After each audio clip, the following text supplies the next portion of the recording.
Beneath the hazy orange clouds of Saturn's moon Titan lies one of the solar system's greatest mysteries. Out there is a world much like our own, something strangely familiar, but at the same time it is alien and unfathomable. For decades, the surface of Titan was hidden from our view, until NASA found a way to cut through the haze and reveal the moon's true nature. This is what they found. Our first close encounter with Titan came in the year 1979, when NASA sent a robotic spacecraft named Pioneer 11 to visit the planet Saturn for the first time and investigate the rings and moons that surround the gas giant. We've known about the existence of Titan for centuries. It was officially discovered in 1655 by the Dutch astronomer Christian Huygens. It's not hard to spot either, as you can probably tell by the name. Titan is big. It's actually a bit larger than the planet Mercury, and it's 50% wider than our own moon, but it's still incredibly far away. So when Pioneer 11 first encountered Titan, scientists were eager to find out what it actually looked like. But all that the probe was really able to see were the dense orange clouds that surrounded the moon. It was impenetrable.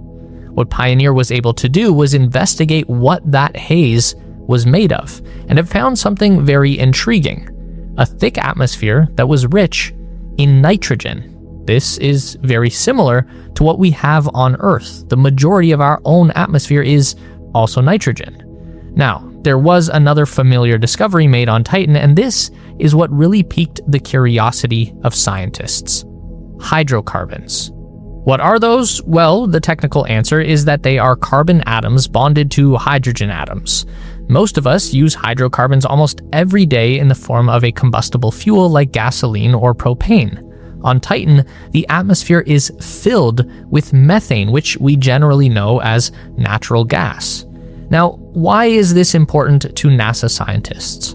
Well, a more practical explanation would be that in addition to being useful as fuel, these carbon-based structures are also known as the building blocks of life.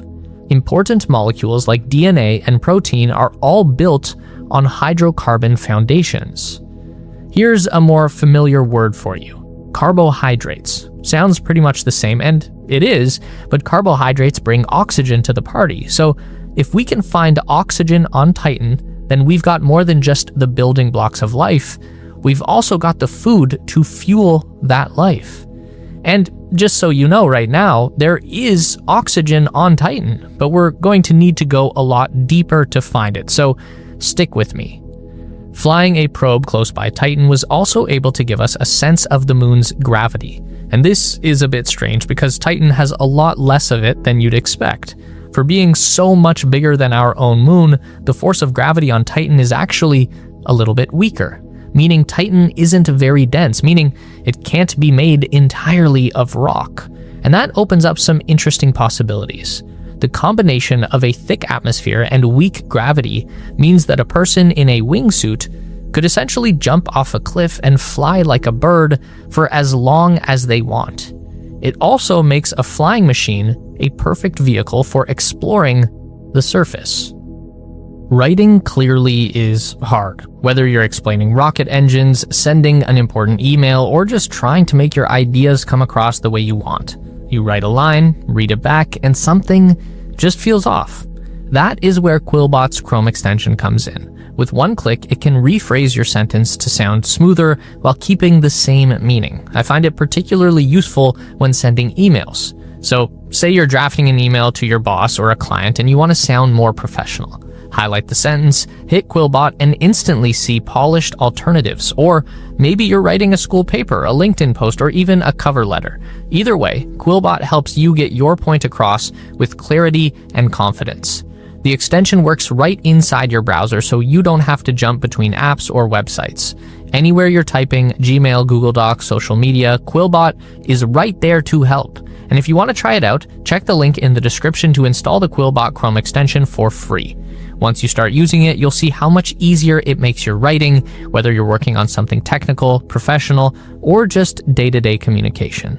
So this is what NASA found back in the 70s. A lot of very Earth-like ingredients hiding deep in the outer solar system. They knew that beneath the clouds of Titan could be a discovery that would change everything we know about life and the universe. It was so close, yet so far away. They would have to wait for technology to catch up. And 25 years later, in 2004, the Cassini spacecraft would finally arrive at Saturn to pick up where Pioneer 11 had left off. This was a joint project between NASA, the European Space Agency, and the Italian Space Agency. Cassini is equipped with the necessary radar and infrared scanners to see through the dense atmosphere of both Saturn and Titan. Over the course of its 13-year mission, the spacecraft would fly past Titan 127 times, using its instruments to cut through the haze and investigate down to the surface. What it found was mind-blowing. Titan is the only moon in the solar system with an atmosphere, and this is a thick atmosphere, 4 times the density of Earth's. So what that does is it actually creates a reverse greenhouse effect, blocking out what little heat from the sun can actually reach this far. So as we move deeper towards the surface, all of the methane gas in the air gets colder and colder until it liquefies and falls like raindrops onto a surface of ice that is frozen as hard as granite rock. The average surface temperature on Titan is negative 179 degrees Celsius, and the freezing point of methane is negative 182.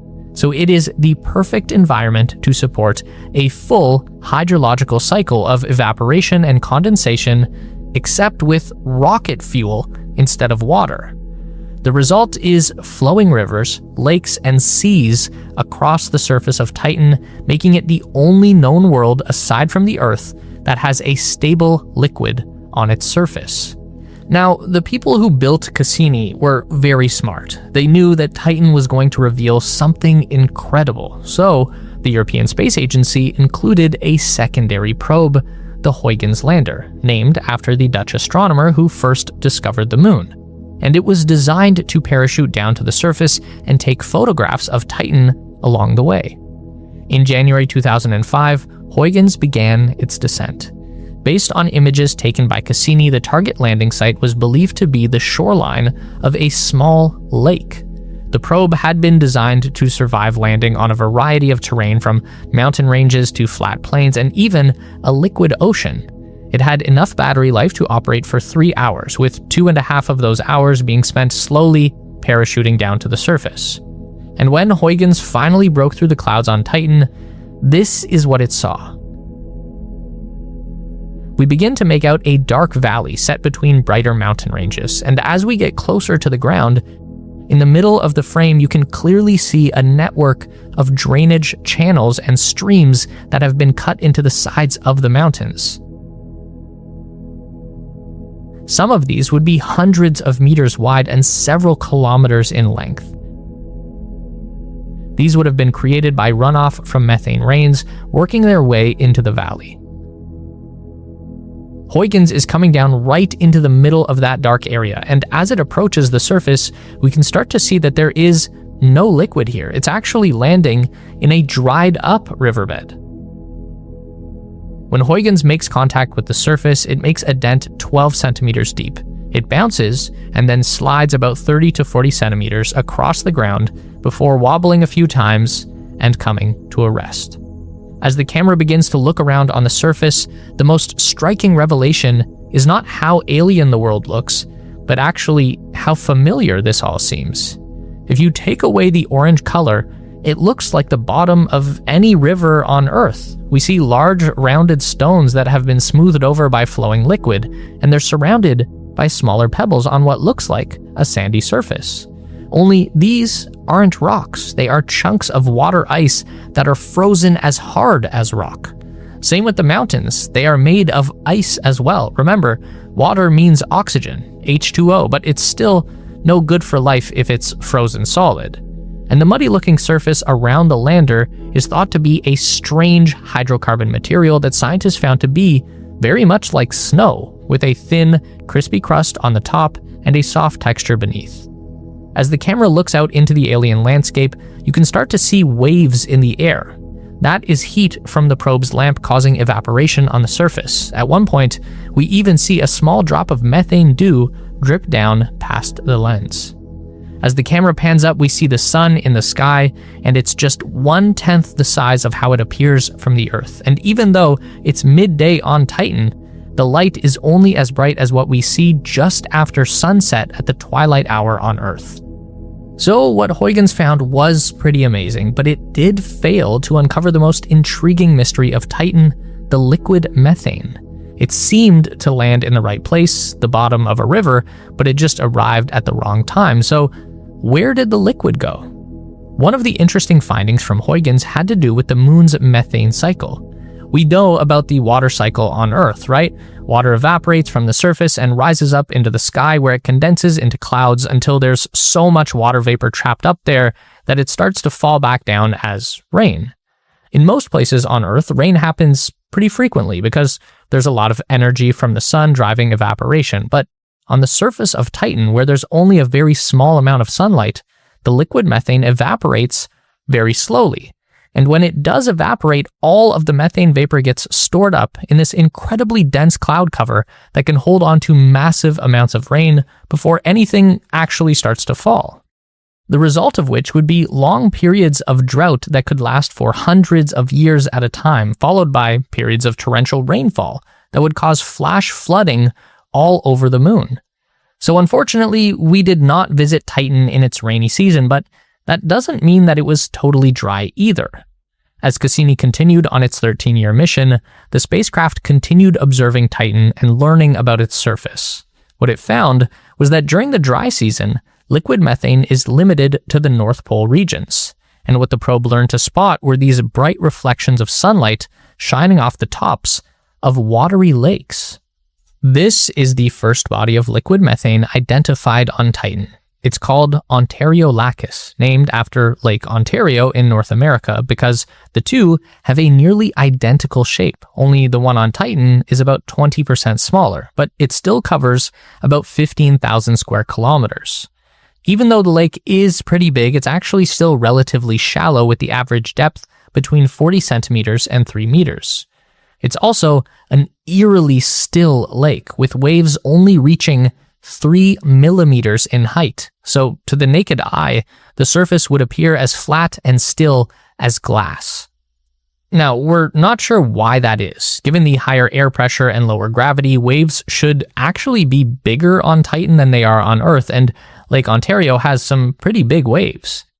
Titan even has a small ocean at its north pole. This body is known as Kraken Mare. It's 400,000 square kilometers in area, just a bit smaller than the Black Sea on Earth, large enough that it actually experiences a tide from the gravitational pull of the nearby planet Saturn, with the liquid methane rising and falling up to 1 meter.